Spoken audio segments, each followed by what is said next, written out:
অস্ট্রেলিয়াকে হারিয়ে স্বপ্নের Darwin test জিতল বাংলাদেশ।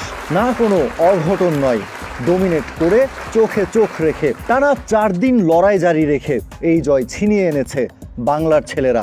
দ্বিতীয় ইনিংসে বাংলাদেশকে মাত্র 57 রানের টার্গেট চেস করতে হয়েছে। আর এই টার্গেট চেস করতে গিয়ে অজি পেসারদের চোখ রাঙানি উপেক্ষা করে বড় জয় ছিনিয়ে এনেছে বাংলাদেশ। আর এর মাধ্যমে বিশ্বের বাকি টেস্ট খেলুড়ে দেশগুলোকে কড়া বার্তা দিয়ে রাখল team Tigers.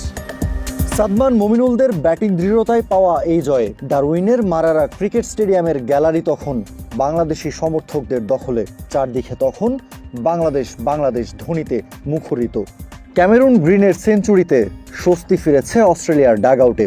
Pat Cummins, Travis হেডরা যেন একটু প্রাণ খুলে নিঃশ্বাস নিতে পারছেন। বাংলাদেশের বিপক্ষে ততক্ষণে 50 রানের লিডও নিয়েছে অস্ট্রেলিয়া। টেলেন্ডার, মিচেল স্টার্ক এবং নাথান লায়নকে নিয়ে অস্ট্রেলিয়াকে ভালো একটা সংগ্রহের দিকে নিয়ে যাচ্ছিলেন ক্যামেরুন গ্রিন। ততক্ষণে অস্বস্তি বাড়তে শুরু করেছিল বাংলাদেশ শিবিরে, কিন্তু মিরাজের পর এবার টাইগারদের ত্রাণকর্তা হয়ে হাজির হলেন পেসার হাসান মাহমুদ। ক্যামেরুন গ্রিনকে ফেরালেন অস্ট্রেলিয়ার লিড যখন 50 রান।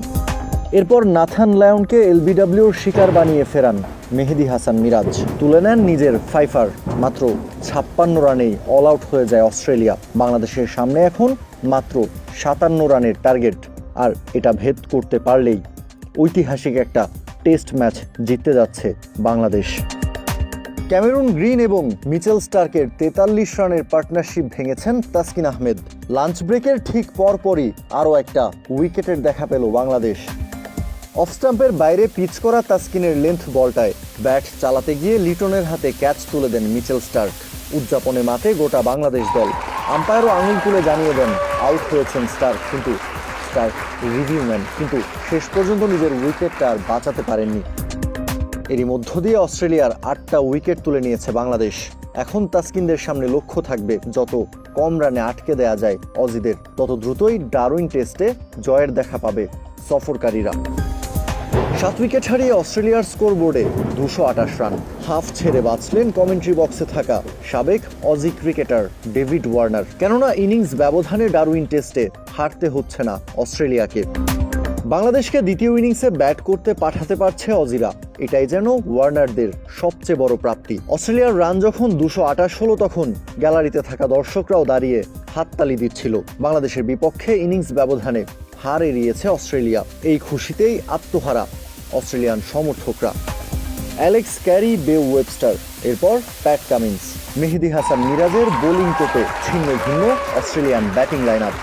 এই অফ স্পিনারের কাঁধে ভর করেই জয়ের সুবাস পাচ্ছে বাংলাদেশ। দিনের শুরুটা অ্যালেক্স ক্যারিকে লিটন কুমার দাসের হাতে ক্যাচের শিকার বানিয়ে, এরপর বেও ওয়েবস্টারকে ক্লিন বোল্ড করে দিয়ে উদযাপনে মাতেন মিরাজ, উদযাপনে মাতে গোটা বাংলাদেশ দল। যদিও ততক্ষণে ইনিংস ব্যবধানে জেতার স্বপ্নটা খানিকটা ফিকে হয়ে গেছে, কেননা অস্ট্রেলিয়ান অলরাউন্ডার ক্যামেরুন গ্রিন ততক্ষণে 50 হাঁকিয়ে নিয়েছেন। 67 রানে পিছিয়ে থেকে 6 উইকেট হাতে নিয়ে চতুর্থ দিনের খেলা শুরু করেছিল অস্ট্রেলিয়া। মিরাজ যখন অ্যালেক্স ক্যারির উইকেটটা তুলে নিয়েছেন, তখনও 50 রানে পিছিয়ে ছিল মাইটি অজিরা। এরপর বেও ওয়েবস্টারের উইকেটটা অস্ট্রেলিয়া হারায় যখন তারা 35 রানে পিছিয়ে।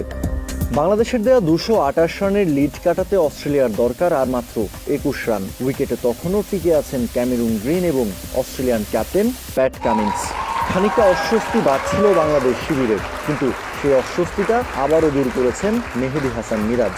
এবার নিজের স্পিন ভেলকিতে প্যাট কামিন্সকে ক্যাচের শিকার বানিয়েছেন সাদমানের হাতে। অস্ট্রেলিয়ান শিবিরে মিরাজ আঘাত হানার আগেই আরও একটা উইকেট পেতে পারত বাংলাদেশ, সেটা উইকেট কিপার ব্যাটার অ্যালেক্স ক্যারির। হাসান মাহমুদের বলে লিটন দাস ক্যাচটা তালুবন্দি করতে পারলেই মিরাজ উইকেট নেয়ার আগেই হরকে দেয়া যেত অস্ট্রেলিয়াকে।